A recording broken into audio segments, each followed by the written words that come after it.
Maayong buntag kanatong tanan. Happy Father's Day! Ang atuog ang mga amahan sa giuwan man tugnaw. Mga kaigsunan, aniya na kita karon sa kanapulog usa nga Domingo sa ordinaryong panahon liturhika noong kalendaryo. Og ato karong gisaulog ang adlaw sa tanang mga amahan. Siguro dili lang nato ni siya i-limit sa mga amahan, kundili kadto usab nga sila nga ginikanan nga gibiyaan sa ilahang asawa o gibiyaan sa ilang bana nga nibarog bisag way papa nibarog nga amahan o inahan, o baka the other way around. O kadtong naghupot sa mga pangutungdanan sa nagkadaiya nga sektor sa tong katilingban, ato sila nga iampo sulod ning santos nga misa niining adlaw sa mga amahan. Diya to'y hamubo kayong sugilanon sa inahan samtang nagtrabaho siya diha sod sa buhatan sa iyang kompanya. Doon na dayoy ni tawag niya sa iyang cellphone. Iyang gipunit ang maong tawag o niya mga igsuon, mao na layihang nadunggan gikan sa office of the principal. Ma'am, ali diri ma'am. Ano man, ali sa opisina nako. Ano man, ang imong anak, istupido. Ali diri. Mao kadto nga niadto ang inahan. O giingna niya ang principal, ma'am. Bisan tuod ning akong anak nagpabadlong ni dinhi sod sa inyong eskwelahan, kinomdomi nga kining akong anak buutan kaayo. Oh, suko na. Ha? Ingana ang pagpanalipod sa usa ka inahan ngadto sa iyang anak. Muangkon gayud siya sa iyang anak. Bisan tuod ingana ka masupilon sod sa eskwelahan, mudawat og ni angkon gihapon ang inahan nga ang iyang anak buutan. Dili estupido, mga igsoon. End of the short anecdote. Mga igsoon, sa tong santos nga ebanghelyo karon, gipadala sa atong Ginoo. Siya ilang gisagunan ang 12 ka mga apostoles. Apil pamanggani kadtong 72 ka buok nga mga disipulo. Giapil ni Kristo sa pagpadala ngadto sa nagkalaing-laing suok sa kalibutan. Dili lamang ang 12 ka mga apostoles. O sila, mga igsoon, iyang gisangunan sa dagdahan kayong buluhaton o gitagaan niya og mga katakos kinaadman nga dili mahimo sa uban, isip mga misyonero. Ug unsa may panawagan sa tong Ginoo alang kanatong tanan, pag-ampo kamo nga magpadala pa og dugang mga mamumuo nga muani sa maong parasan. Mao kana karon ang pag-ampo nga gihangyo sa tong Ginoo alang kanatong tanan, mga igsoon. Ano man, dili maato ang pagdala sa pulong sa Ginoo ngadto sa tanan. Spoko gani sa atoa karong paabli sa tong pamalandong, mismo ang prinsipal nanawag na sa ginikanan o sa inahan sa maong estudyante, sa maong pupil, nga ipaadto ang iyang anak. Ang ginikanan nga tua sa trabahoan, maoy gipaatubang sa opisina sa prinsipal tungod sa iyang anak. Tanawara, pwede na gud unta to ang prinsipal mosulti sa bata, pero kuyaw naman kayo ni ron ang atoang nasod nga Pilipinhon. Ano man, sophisticated na gamay, nagkopya-kopya o balaod sa laing nasod. Ano man, kay naa may balaod sa protection against women and children. Nga diin ang DSWD, maoy una gayod nga nag-spearhead niini mga igsoon. So mao nga ang maong pagpahimangno sa bata gipaagi nga anaa gyud ang inahan o baka ha ginikanan. Kana mga igsuon, usa kana kabutang nga diin atong tan-awon karon kay mismo gani ang pagmaymay, mismo gani mga igsuon ang paghatag og giya sa usa ka tawo, maglisod naman gani kita mga igsuon. Hagit kini og this is a wake up call natong tanan nga ang pagsangyaw unta sa pulong sa Dios ilabi na gayod ang pagpaabot niini ngadto sa tong isig ka tawo wala untay pagbabag. Ang pagdisiplina nung dimi kini niya mga igsuon, ang pagdisiplina sa imong anak, ang pagbadlong sa imong silingan, usa ka pamaagi sa pagsangyaw sa ebanghelyo sa Ginoo. Kanang pagpahimangno nato nga diin kita mura og masakitan kay ang pag-umol sa tao manginahanglan man og pagsakripisyo. Ang pag-umol sa tao mga igsoon manginahanglan man kini og process. Usa niini ang kasakit, pain, manginahanglan. Dili pwede nga ang usa ka puthaw nga nabaliko siya dukdukon lamang aron lang gyud mo straight. Dili mga igsoon, butangan ka nagkalayo unya hinay-hinayon sa pagdukdok aron matulid. Sama kini mga kaigsuonan sa usa ka kahoy nga buot nimo himuon nga usa ka straight nga kahoy. Unsa gikinahanglan sa panahon kini siya nga mulikoy, butangan og tukon hangtod nga mutaas og mutaas og mutaas dili lisod kun kini buhaton.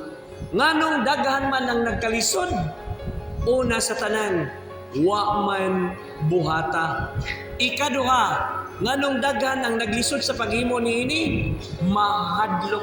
Nga kitang mga Pilipinhon dinhi sa Asya, mao ang mga modernong misyonero ngadto sa laing-laing suok sa kalibutan, ilabi na ngadto sa China. So kitang mga Pilipino, the only Catholic nation in Asia, dagahang mga Kristohanon sa nagkadaiyang denominasyon na nahimong misyonero. Tanawara kung ato ning padaghanon mga kaigsuonan, manganak pamugdaghan pagkaninduta sa tibuok kalibutan. Puros Pilipino ang daghang tao. Ug unsay nahitabo karon sa pagtawag sa Ginoo aron mamahimo nga misyonero, mamahimo nga kapatas sa maong parasan. Unsay nahitabo karon sa mga Pilipino tungod sa atong pagkarelihiyoso nga bisag asang dapita sa suok sa kalibutan, basta naalay kapilya, naangadto'y simbahan nga gamay, mabuhi gani ng maong simbahan, kana kay dunay mga Pilipinong komunidad. Community of Filipinos, mga igsoon. Sumao ka na karon ang bag-ong trademark sa atong simbahang Katoliko ngadto sa laing lapit sa kalibutan, mga igsoon, sa nagkalaing nasod nining atong kalibutan. Og mao kana ang dili nato angayang biyaan sa atong pagka-relihiyoso natong mga Pilipino, mga igsoon. Kay mao kini siguro ang pamaagi sa atong Ginoo aron mabuhi na pag-usab ang pagtuo nga Kristohanon nga Romano Katoliko. Hinumdumi mga igsoon, kaniadto ang mga katawhan, ang atong mga misyonero gikan sa Europa, gikan sa Estados Unidos. Mao kana ato mga misyonero kaniadto miari sa Pilipinas. Kinsa man sila? Si for example, si Fernando Magallanes, mga igsoon, uban sa iyang chronicler nga mao si Figapita. Way to Mexico, padong dinhi kanato, nagsangyaw sa pulong sa Dios, nagdala sa Kristyanismo. Kay kaniadto kini atong lugar nga Pilipinohon, giharihan man sa daghang mga pagano. Gani nauna pa ang Muslim nga niabot dinhi kanato mga igsoon. Humani ana miabot ang Kristyanismo dinhi sa Pilipinas gikan sa Europa mga igsoon. Karon unsa may nahitabo human sa maong pagtisok sa pagtuong Romano Katoliko nga Kristiyanos mga igsoon. Unsa may nahitabo sa mga Pilipinon? Karon kita nausab ang nibalos. Kita nausab ang nipadala og mga misyonero sa nagkalaing-laing suok sa kalibutan. Unsay pinaka-alarming nga hitabo karon sa laing mga nasod mga igsoon, ilabi na sa Europa. Dagaan ang mga simbahan nga nasirado. Ngano? Kay wala nay manimba. May na lang din sa Pilipinas, nagdaghan ang parokya. Doon na pa'y daghan nga gihimo o giumol nga parokya. Ngani, sa dili madugay, pipila ka mga katuigan ang umaabot mga igsuon. Buako na kita. Ngadto sa gitawag na to, subbuswak. Buako na kita. Nga, kita dinis norte, gikan sa tuburan, maumangkot to ilahang gihisgutan mga igsoon, sa kanunay gihisgutan sa ato ang talahorong Arsobispo Jose Espalma, nga buako na ta. Sa norte, Diocese of Danao. Lipay kay taga Danao niini, no? Dito sa Salot, Diocese of Karkar. Magpabiling ang Archdiocese of Cebu. Tanawara mga igsoon nga naman, tungod na sa atong kadaghan. Unya, nagkadaghan sad ang atong mga kaparian. Aron mapasayon ang pag-alagad o pagpaabot sa mga katuyuan ngadto sa katawhan. So butangan og focus ang matag usa. Tanawara mga igsoon, ug unsay manindot, mas manindot unta nga nining maong sugbuswak, magpadayon og kabuswak pa ang daghang mga bukasyon sa pagkamadre, pagkarelihiyoso o sa pagkapari. Mao ka na mga igsoon karon og ang mga misyonero nga mga brothers and sisters, mga igsoon. So mao ka na karon ang atong laraw. Og kun mga igsoon, dili nato paligunon, mao kini ang hagit kanatong tanan. Kung dili nato paligunon ang atong pagtuong Romano Katoliko, kinsa man ang mamahimong misyonero 50 years from now, unsa man kaha ang kahimtang sa atong relihiyon nga Katoliko, nga Romano, kung kita mga igsoon dili magsugod sa pag-umol sa atong katilingban nga karon nanginahanglan sa pulong sa Dios. Ikatulo, daghan mga igsoon nga atong katawhan karon nga gutom. Busog tuod sa pagkaon, apan gutom ang ilang kalag sa pulong sa Dios. Unsa may atong kamatuoran niini? Kay daghan karon mga igsoon ang nahisalaan. Daghan karon mga kaigsuonan ang tudloanan. Ang tudloanan sa pulong sa Ginoo. Daghan karon ang nangita og giya sa ilang kinabuhi. Social media is not enough. Ang social media dili ka na maoy makahatag sa kinatimusan gayod alang sa kabusganan sa atoang kalag mga igsoon. Kay mao kini karon ang gikinahanglan aron magpadayon nga lig-on ang atong katilingban. Nganong nagkadaghan man mga igsoon, usa sa mga gitan-aw karon kanang nagtuyanap nga daling mukutlo sa ilang kinabuhi nga mga batanon. Mga batanon pa. Daghan ang naghikog. Tanawara. Unsa hinungdan mga igsoon? Simple ra. Nahagbong sa klase. Wa tuguti nga mo eskwela ngadto sa syudad. Nya ang uban naghikog ganuman. Gibiyaan sa uyab. Maria, pagkadaghag uyab, panimbalang mo, kita mo daghan.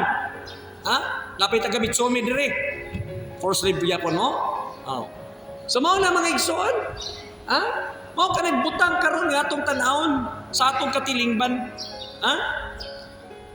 Kung ato kining pagatutukan, maanindot ang atong katilingban. Kung ang bana magtanaw alang sa kaugmaon sa iyang asawa, kung ang asawa magtanaw sa kaugmaon sa iyang bana, kung silang magtiayon, mutanaw usab sa kaugmaon sa ilang anak, mga igsoon, ang pagtubo sa katao, wa lamang siya mutubo sa iyahang lawas, kundili kung siya gipapi usab sa pagtubo pinagi sa pagkaon sa pulong sa Dios.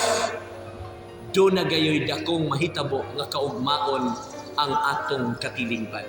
Busa mga igsoon ka ni Kristo, mangayo ta sa grasya sa Dios, nga unta kitang tanan, mamahimong magmakaakuhon sa atong kaugalingon, diha sa pagdawat sa hagit sa Dios.